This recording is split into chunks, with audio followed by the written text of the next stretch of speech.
I know that some people are going to listen to that and they're going to be like, and so forth. Yeah. Where would you say is the more entry level way to go if you just want to get started? Or would you advise somebody, no, just buckle down.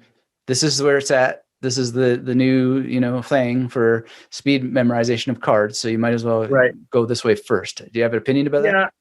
Yeah, I do. So like I've had some people, and there have been people who just, they follow memory enough, for a bit. They're like, yeah, I want to get this, but I want to do it right. I'm just going to start big, do a 3-digit system. So, a unique image from 000 to 999, 2-card system. Like they go, all in, and good for them. I don't think it's a good idea. I started with a 2-digit PAO system, person, action, object, right? So I had a unique person, action, and object for each single card in each image from 00 to 99.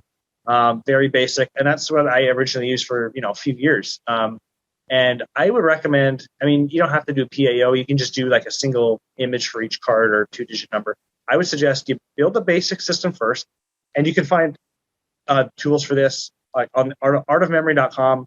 There's tons of links to be able to figure this out using, Dominic system, major system, all sorts of different ways, or PAO. PAO is great. Yeah. And build a basic system, get used to memorizing first. Like had I not had, the years of experience just like learning to memorize and using palaces and do that, I don't think I would have been as good at what I do now. Like I had, basically all I did was, develop a bigger system. But and it took probably over a year to get, by the time I started both my card and my number system, and then was back to where I was with my old system, you're looking at well over a year and a half, even quite a while, before I was like really, probably a year, I'd say. Sorry, I know what I'm thinking about it. I'm getting on my, because that's when my daughter was born when I started it, so it's a little easier on my times. But yeah, it's like it was a lot of work to get even close, and worth it for me. But I think you're better off learning first, and then if you decide, what, I want to get a little more serious, I want to build a bigger system. Awesome. Thing is, like you can build that at your own pace while you still use your smaller system, right? You can still, that's what a lot of other people do too, is they'll use their basic system, and it's a marathon, it's not a sprint, so you can take as long as you want to build a bigger one if that's something you want to do. And there's nothing wrong with using just a basic system if that's what you want to do as well. There's nothing wrong with that. As a matter of fact, a lot of like higher ranked, like the best in Mongolia and China and stuff, most of them use a basic 2-digit system, 1-card system, whether it's just, single image or PAO. A lot of them use basic stuff, and they set world records, and they crush everybody. You don't have to have a big system. In my opinion, it helps. I don't think I'd be where I am without them, but that's what worked for me, right? So I suggest building a small one and just learning about the method of loci, right? Right. Figuring out those baby steps first, because and having that in place too is good, because like it made me appreciate where I am now. So, and build your own system. Like don't take somebody else's, because like what someone's images mean to them aren't what they mean to you, So like if I've had people ask me for my list of images, and like I don't normally give it. Like I've had a couple close friends I trust where I let them look at it just because they needed ideas.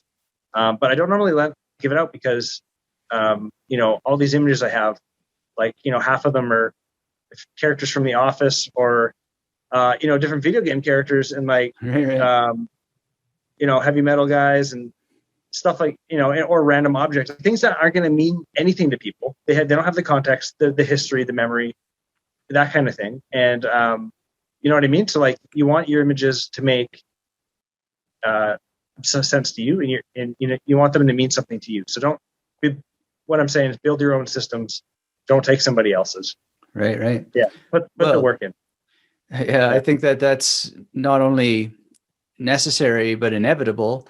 And besides which, all my values have always been, look, I'm here to teach you to fish, but also how to hunt, how to farm, how to build a factory if you want to, because fish every day is boring. Right. And it's just, and if you don't build this stuff for your own, you're never going to really, you're never going to get even a plateau, let alone transcending your own plateau. Yeah, exactly. It's just, yeah.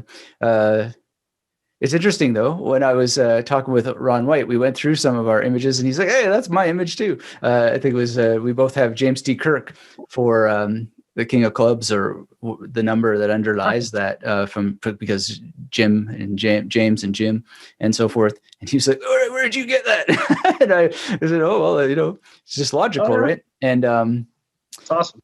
If you really wanted to, the old Bruno First program has the number dictionary in the end, and it's got many, many possible permutations, but it's still not going to get you there because it's just, possible suggestions. And Exactly. as you say, and we know this from memory science, by the way. So what's called active recall requires personalization and variety. So you're already advantaging yourself by giving it personalized signatures or mnemonics or whatever you want to call it.